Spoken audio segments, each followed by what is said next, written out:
Amén. Padre, en el nombre de Jesús, te damos las gracias por estar acá. Yo te ruego que nos hables, que nos prepares. Ciertamente nosotros necesitamos ser libres, ser completamente libres, Señor. Y necesitamos liberación. Y también poder entender, Señor, la profundidad y la realidad de la guerra espiritual y la realidad de la liberación. Que no es una herramienta para que nos sintamos poderosos o libertadores, sino que es un milagro por el cual pagaste un precio terrible, Señor, en la cruz. Tú venciste humillándote, obedeciendo, sufriendo y padeciendo. Así venciste a Satanás. Quiero bendecirte, darte la gracia, la gloria y la honra, Padre, en el nombre de Jesús. Amén. Bueno, hermano, quiero que partamos porque cuando se habla de liberación, ¿cierto? Salta una especie de entusiasmo muchas veces por querer echar fuera demonios, confrontar los demonios, ver los principados, potestades que están en el lugar, ¿cierto? Hacer un estudio y vamos descubriendo cosas.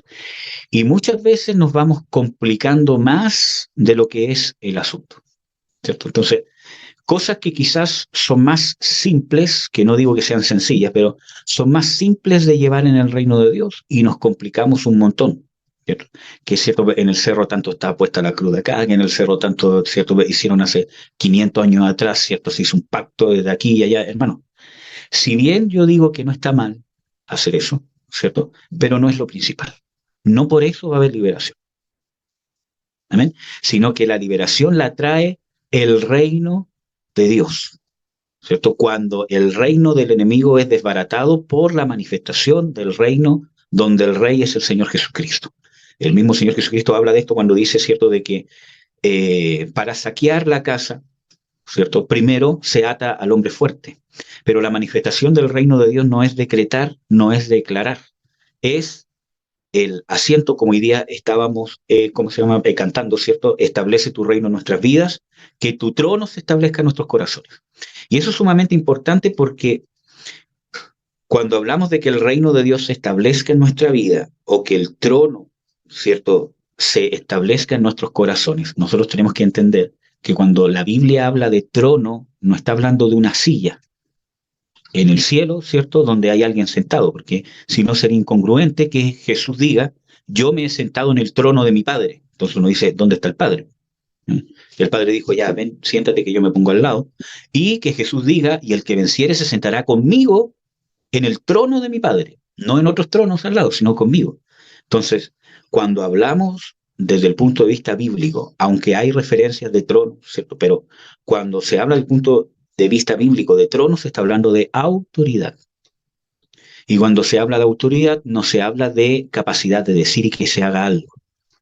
Cuando hablamos de autoridad, hablamos de poder, hablamos de influencia y sobre todo hablamos de sujeción. Nosotros ya hemos visto ampliamente en los estudios, ¿cierto?, de que la sujeción es responsabilidad del que se sujeta, no del que yo me sujeto.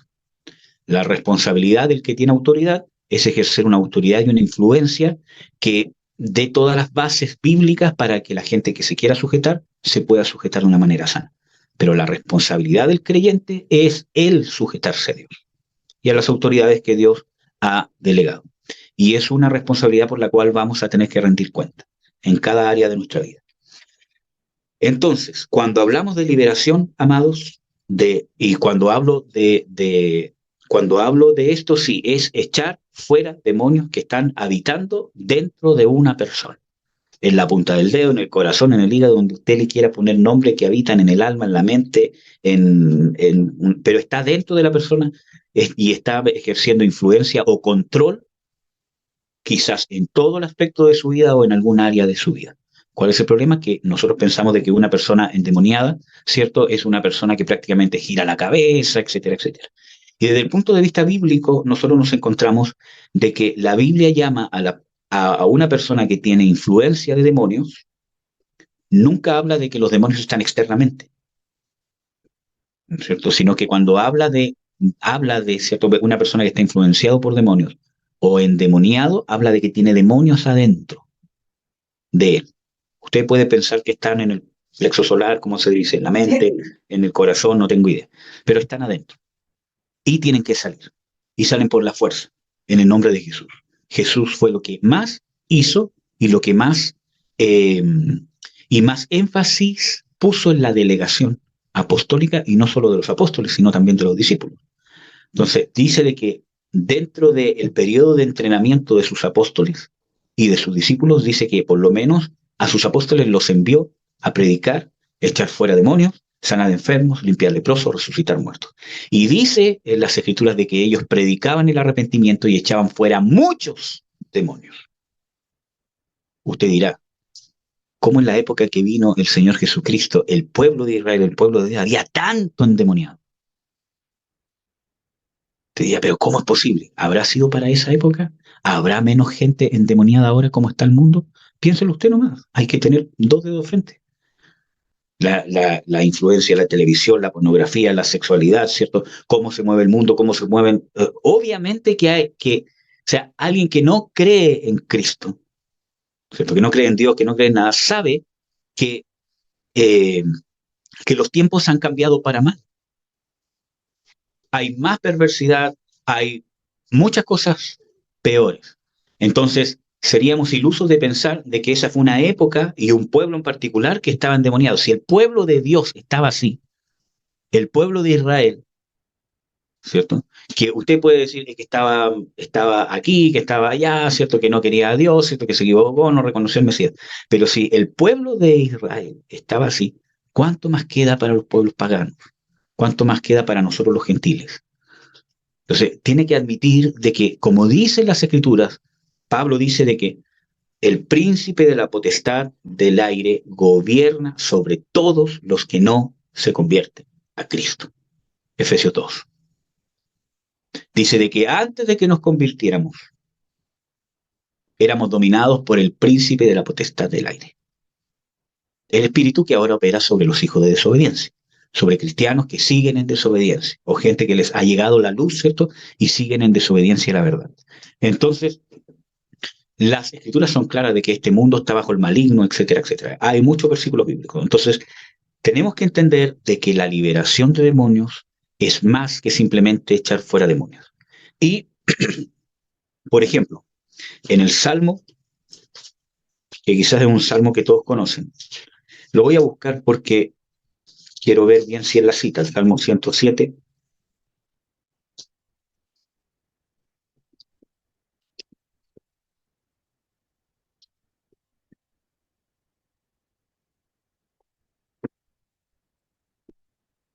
No sé si es el Salmo 107, pero aquí está.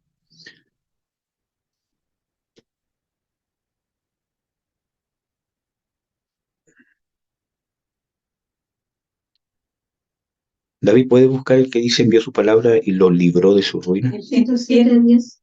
10. No, no, el 10. El que no es el 107. Sí, sí, el 107. Sí. Ya, mira, vamos a leer el Salmo 107. Aquí está. En el 20, 107, versículo 20. Ahí está. Pero quiero que leamos algunos otros pasajes. Por ejemplo, vamos a leer del versículo 4, aunque sabemos que está hablando del pueblo de Israel, ¿cierto? Anduvieron perdidos por el desierto, por la soledad sin camino, no hallando ciudad de población, hambrientos y sedientos, su alma desfallecía en ellos. Habiendo, pero clamado a Jehová en su angustia, los libró de sus aflicciones. Nosotros tenemos que entender de que en Deuteronomio, Dios es claro, cuando le habla al pueblo, le dice de que yo te traje por el desierto, te hice pasar hambre y sed para ver qué había en tu corazón. ¿No? Entonces vemos de que toda esta descripción está hablando de un trato de Dios, de adrede. ¿Ya? Primer punto. Y los dirigió por camino derecho para que viniesen a la ciudad de población. Alaben la misericordia de Jehová y sus maravillas para con los hijos de los hombres, porque sació el alma del menesteroso y llenó de bien el alma hambrienta. Los que moraban en tinieblas y sombra de muerte, aprisionados en aflicción y en hierros, por cuanto fueron rebeldes a las palabras de Jehová y aborrecieron el consejo del Altísimo, por lo que quebrantó él con trabajo sus corazones. Cayeron y no hubo quien los ayudase. Luego que clamaron a Jehová en su angustia, los libró de sus aflicciones, los sacó de las tinieblas y de la sombra de muerte y rompió sus prisiones. Alaben la misericordia de Jehová y sus maravillas para con los hijos de los hombres, porque quebrantó las puertas de bronce y desmenuzó los cerrojos de hierro. Amén. Ahora vamos a leer el 19. Mas clamaron a Jehová en su angustia y los salvó de sus aflicciones. Envió su palabra y los curó y los libró de su ruina. Entonces, tenemos que ver de que la liberación de demonios, la liberación efectiva de demonios, viene cuando Dios envía su palabra. Pero no es solamente una palabra profética, ¿cierto? Como está muy de moda ahora, ¿cierto? La palabra profética, ¿cierto? Y que yo declaro que eres libre porque dice, ¿cierto? A libertad fuiste llamados y que tienes que salir demonio de ahí en el nombre de Jesús. No es eso. Aunque sí la palabra de Dios es la que en sí misma, su poder, por el Espíritu Santo, obviamente echa fuera a los demonios. Porque dicen, ¿cierto? En las escrituras de que Jesús con la palabra ha hecho fuera muchos demonios. Sino que aquí estamos hablando de una liberación integral, que es la liberación de la cual está preocupado Dios, ¿cierto? Y vemos aquí de que la liberación del pueblo fue un trato. Los sacó de Egipto y en el desierto los tuvo que librar, sacar de las tinieblas. Entonces uno dice, ¿librar de qué si ya los había sacado de Egipto? Porque sus corazones estaban totalmente o aún estaban prisioneros y había contaminación demoníaca. Pero no vemos ningún ejemplo, ¿cierto? En el relato de Moisés, que Moisés se sentara con alguien y dijera, te he hecho fuera demonio. Puede haber pasado, no lo sabemos, pero la Biblia no lo dice. Entonces, ¿cómo ocurrió esta liberación? En el trato. Fueron rebeldes y por causa de la rebelión a la palabra de Dios, estaban presos con grilletes y en tinieblas. Y el mundo está así. Usted llegó así a Cristo. En tinieblas, preso y con grilletes, en cárceles. Entonces, necesita ser liberado.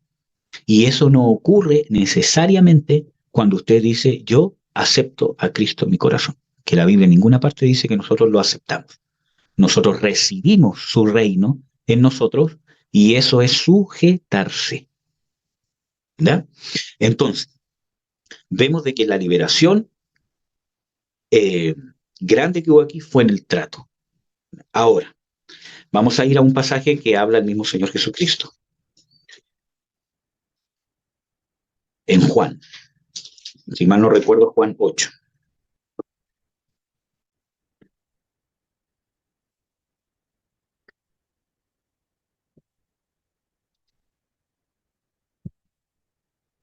Déjeme revisar. Aquí está.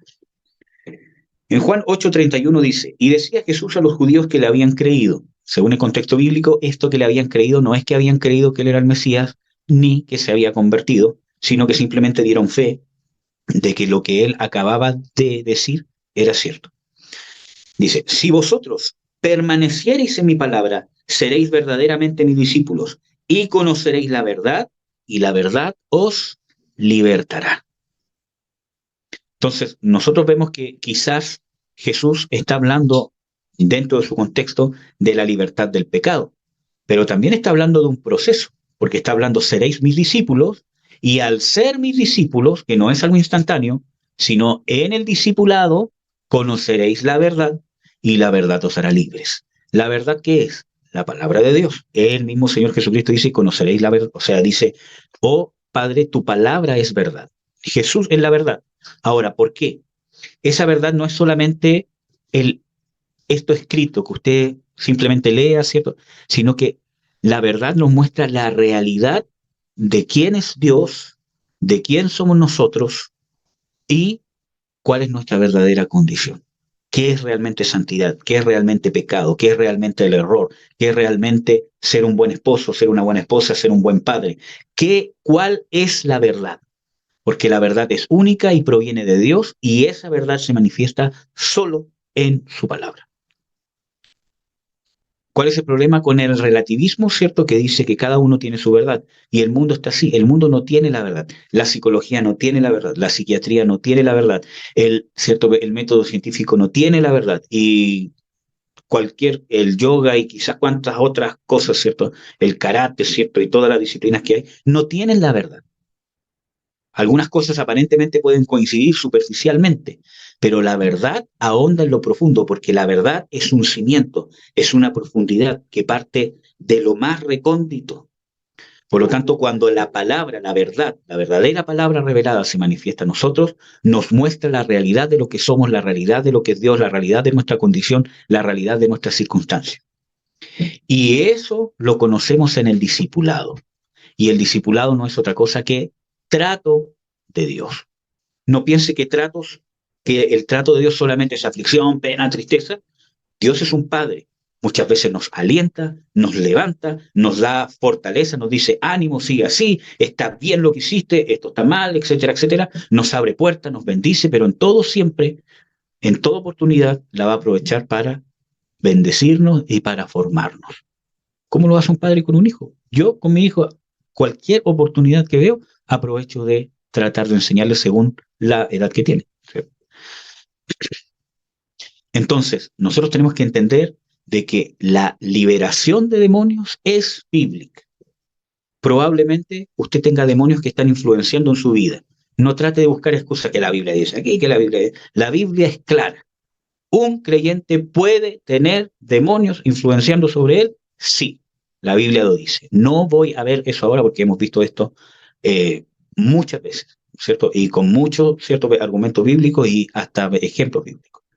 Entonces, pero la libertad total de los demonios o de la influencia del maligno se va a dar en el trato, porque la llave donde entran los demonios es la carne que está dominando o que yo estoy dejando que influencie en algún área de mi vida, porque el hombre viejo no se va a ir hasta la resurrección, pero es el hombre carnal cuando yo lo estoy dejando que esté activo en alguna parte de mi vida.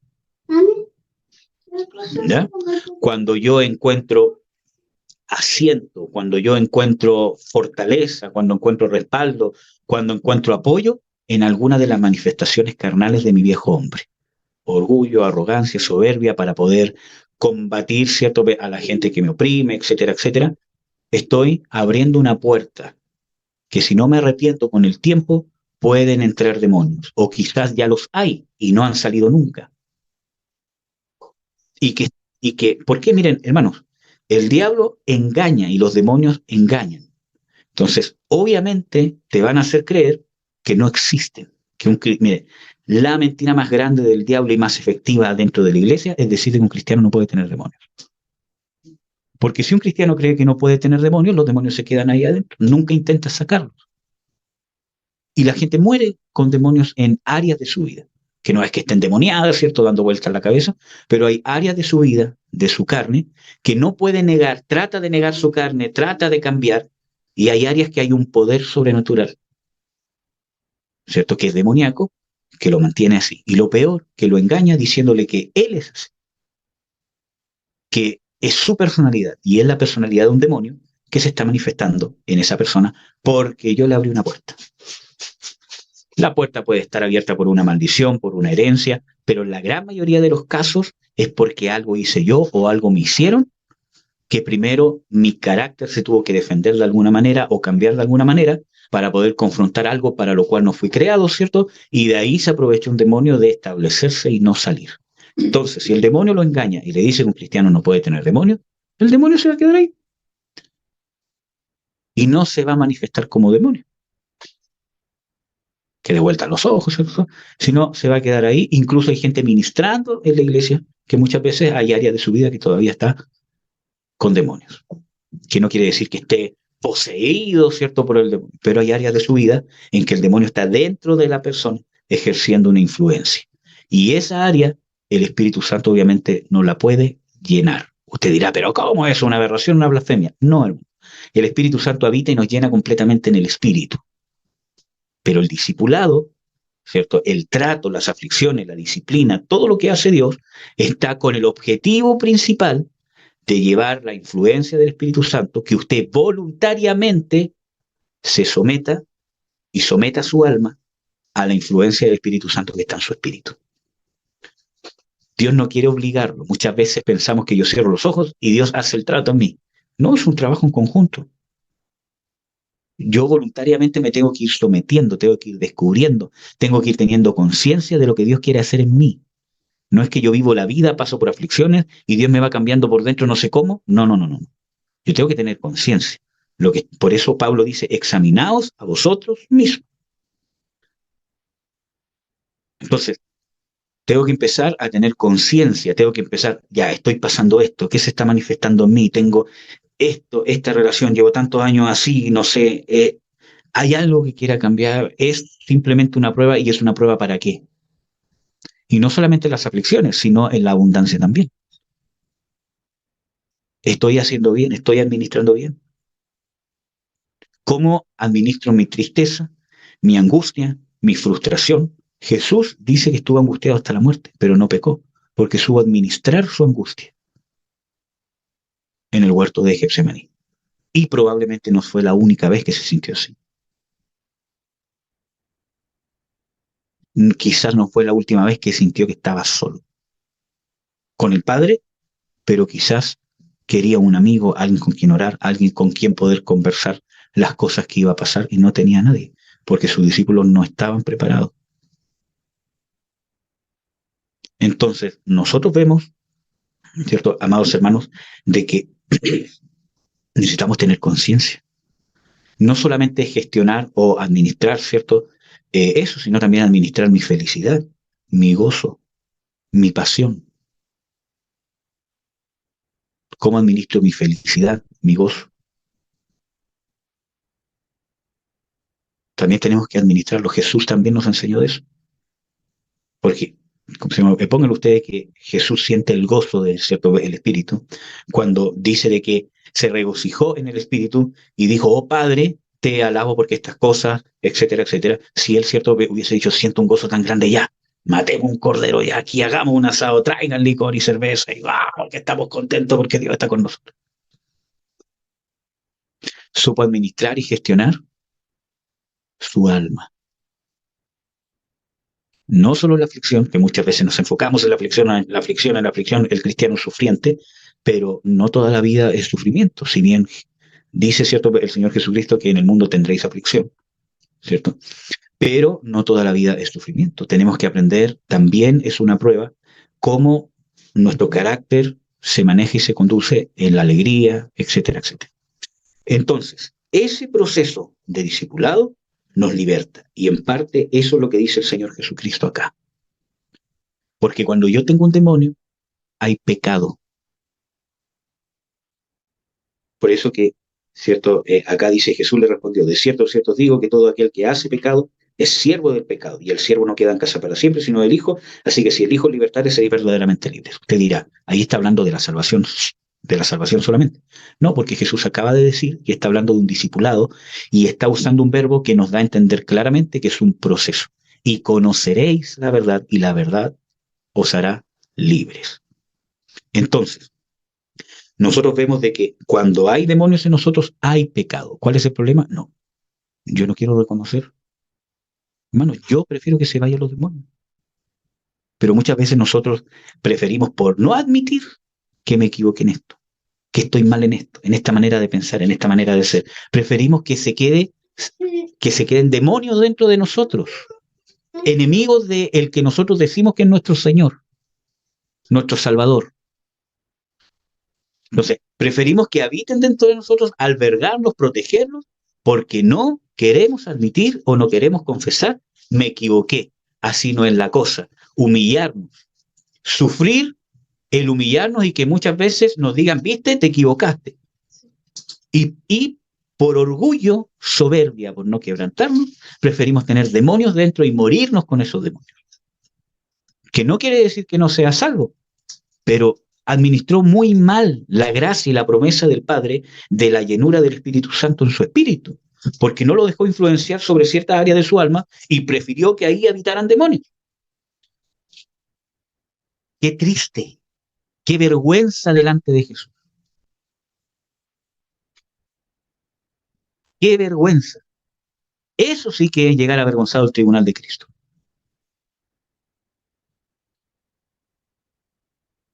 Que Dios nos diga, ven, siervo fiel, porque hiciste esto, pero ¿cuánto más quería yo hacer en ti? Y no que tenga mucha gente, ¿cierto? Que vaya a las naciones, un ministerio profético espectacular, ¿cierto? Sino en tu carácter, en tu vida, en tu esencia, que llegara a ser un mayor hombre, una mayor mujer. Tenemos que prepararnos, hermanos, porque Dios está preparando a su pueblo para la manifestación del reino de Dios. No se conforme con cómo está la iglesia hoy en día, porque el reino es más de lo que hay, de todo lo que hay, es mucho más. Muchas veces la jerarquía o la administración de cómo hemos llevado el reino de Dios se ha alejado. Algunos están más cerca, otros más lejos, pero no es el reino en sí mismo. Y Dios está preparando a su pueblo porque, bueno, no ahora, no es algo nuevo, desde siempre. Dios quiere la manifestación en plenitud de su reino. Entonces, tenemos que entender de que la liberación es un proceso y les voy a dar algunos ejemplos. No voy a buscar los textos bíblicos para no hacer esto más largo de lo que ya está, ¿cierto? Pero nos encontramos con el ejemplo del endemoniado gadareno. Nosotros vemos principalmente en el relato de Marcos que Jesús, ¿cierto? Obviamente movido por el Espíritu Santo, el Padre le debe haber dicho, anda a esta ciudad porque vamos a hacer una liberación importante. Quizás ahí se lo dijo o después. Entonces él le dice, vamos a tal ciudad y se subieron al barco y ¿qué empezó?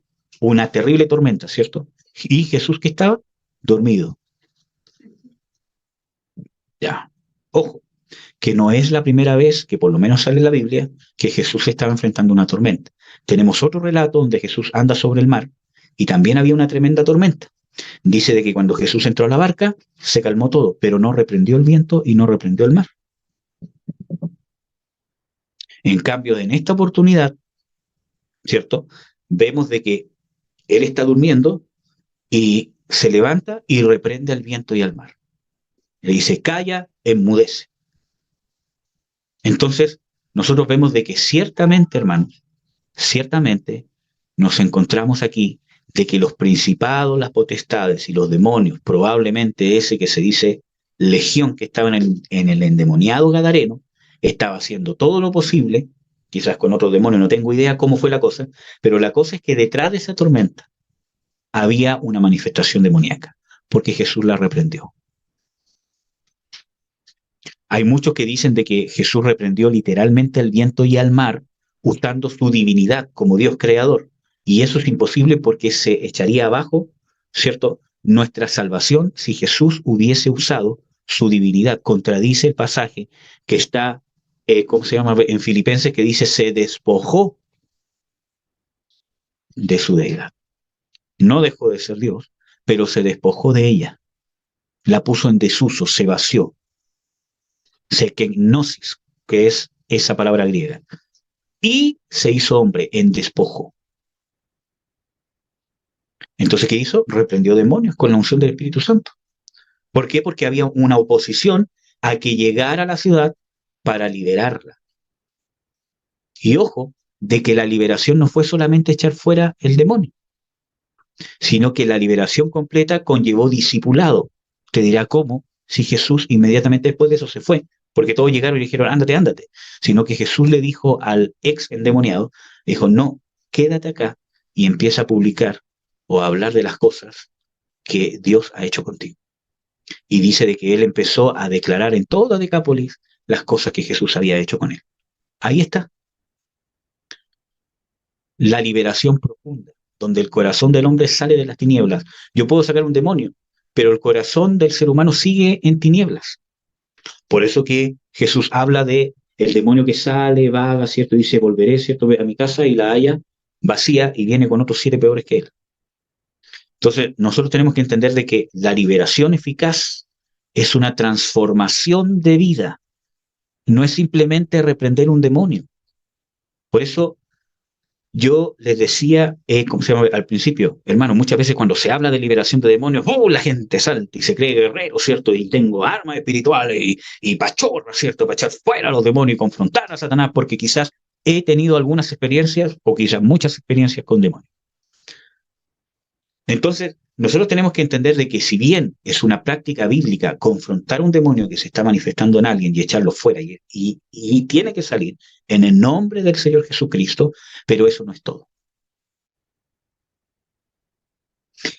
Entonces, tenemos el ejemplo de endemoniado gadareno, que era una persona totalmente poseída por un principado o por muchos demonios.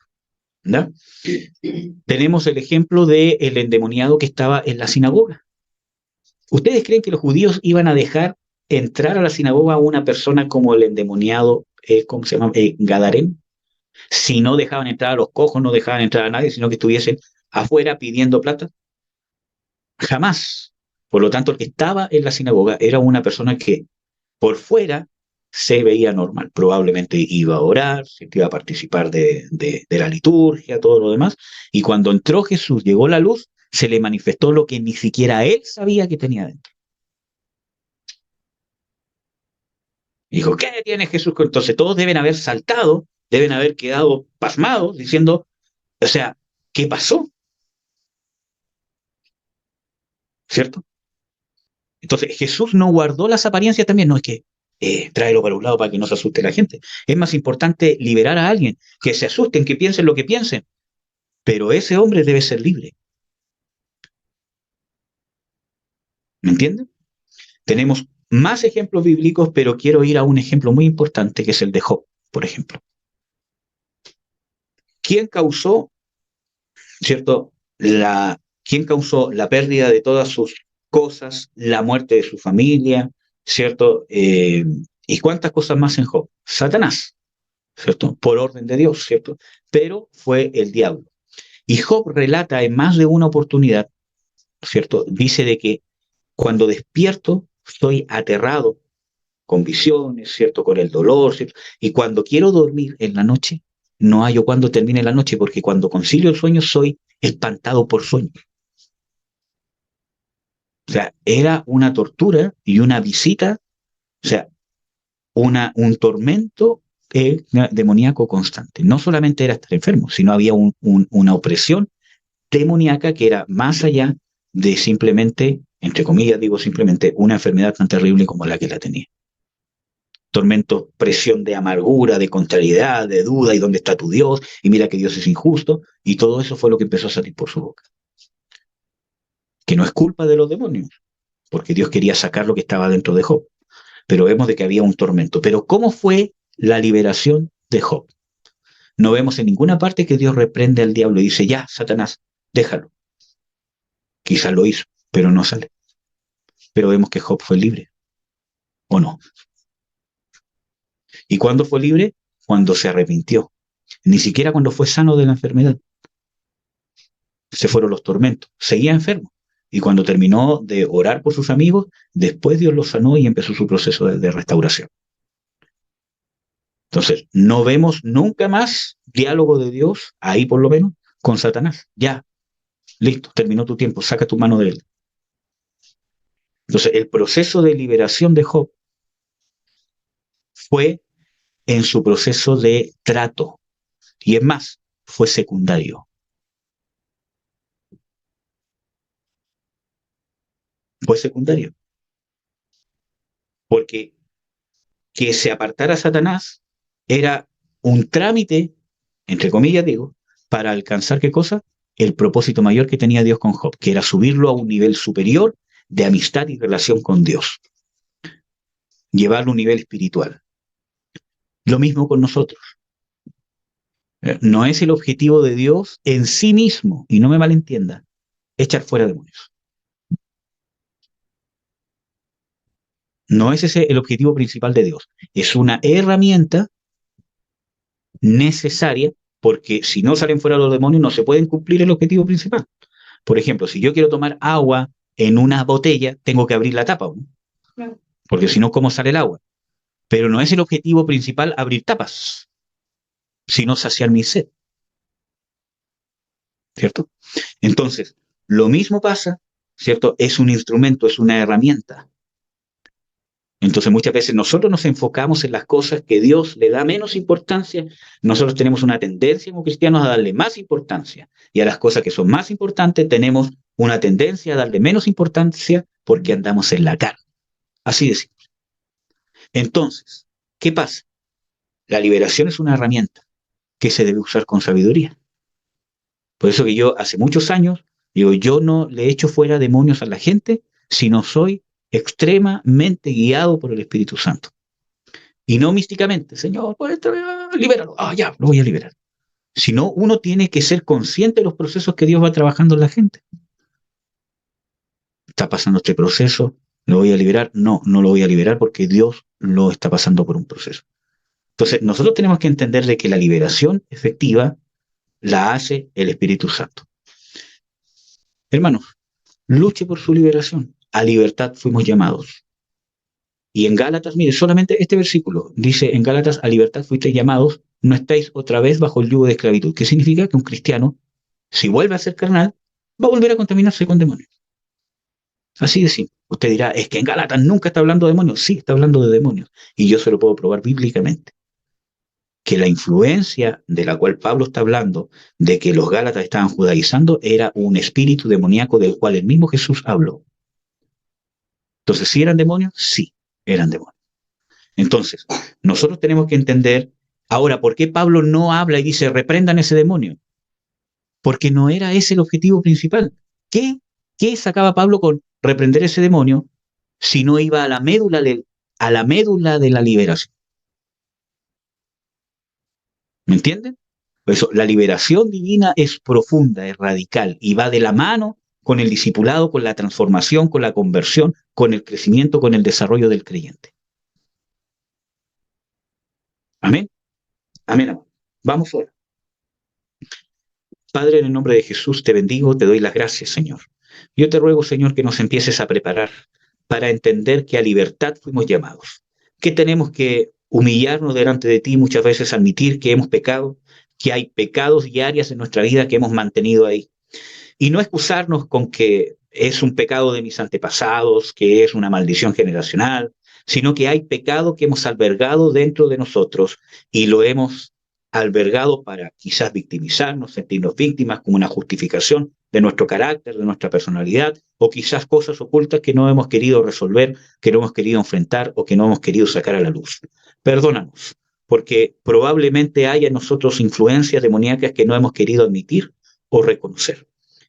Señor, te pedimos que abra nuestros ojos, Señor, que como tu palabra dice que nosotros nos tenemos que limpiar de toda contaminación de carne y de espíritu. Abre nuestros ojos, nuestro corazón, nuestro entendimiento, para que tu palabra, Señor, y nuestra relación contigo nos vaya mostrando las áreas en que tenemos que ser libres.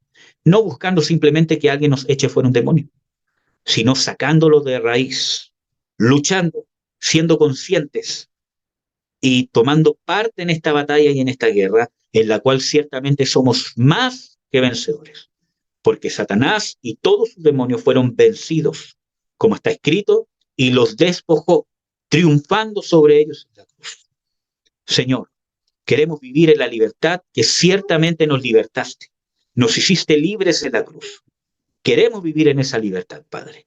Abre nuestros ojos, prepara nuestros corazones para que podamos ser verdaderamente libres y conocer la verdad de lo que realmente somos, no de lo que imaginamos ser, sino de lo que realmente somos y tener la humildad suficiente para, al ver esa verdad, arrepentirnos, cambiar y hacer lo necesario por hacer tu voluntad.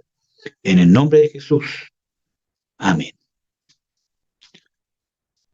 Amén, amados. Dios los bendiga grandemente.